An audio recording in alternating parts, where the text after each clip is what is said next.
Deep brain stimulation may enable patients suffering from some movement disorders and related symptoms to have greater control over those movements. Over the next 3 weeks, we will be following the journey of one inspiring woman as she goes through the steps of this new and groundbreaking procedure. Take a look as we meet Anita Pinn. Go ahead and hold your arms up. I'm a neurologist, so that means I deal with people who have illnesses that affect the brain and the nervous system, but I specialize in Parkinson's disease. And that's a condition that affects people's body movement.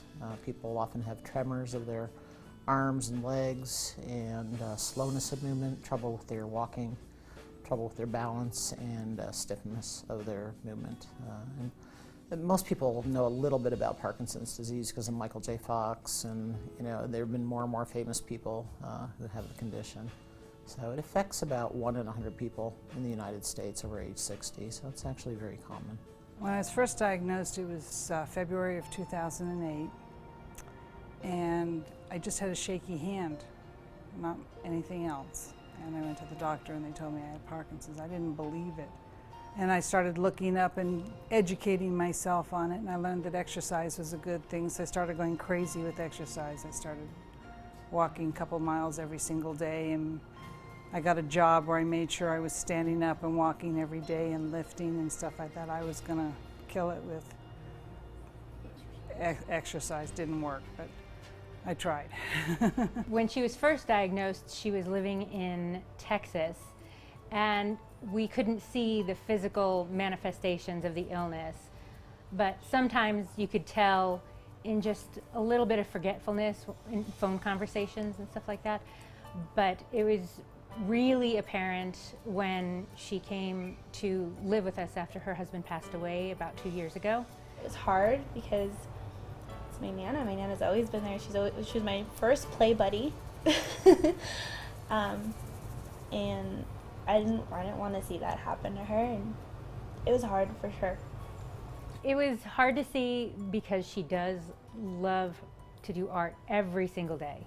She's always drawing or painting something in some way. Well, I was painting large-scale murals for children and outdoor murals for pools and things like that.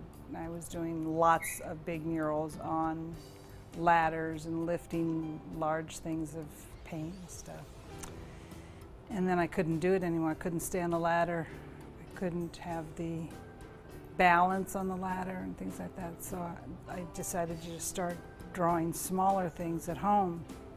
And then that became a problem where my hand was shaking so bad, and I thought, well, I'll just start drawing with wiggly lines. We'll just add that into the mix, and it didn't work. It just didn't work. After a while, I couldn't even write my name. It's terrible. It's not an easy thing to, other than my family, that's the next thing on my list is my art. It was very difficult to not be able to just sit and sketch, just sit in my room and sketch a picture of my cat. A real simple thing, I couldn't do it.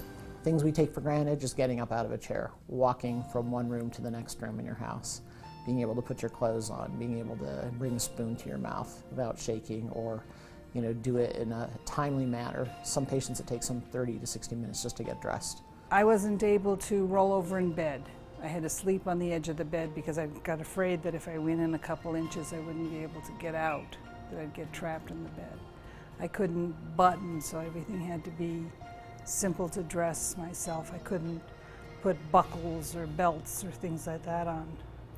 And I couldn't put my hair up in a ponytail anymore, so I had to cut my hair because I used to have long hair, but putting it up like in a ponytail was just impossible.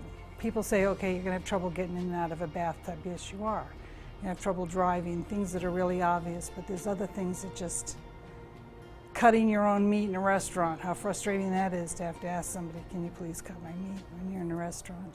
I was at the point where it's like you lay down, you curl up and you die, or you have the procedure.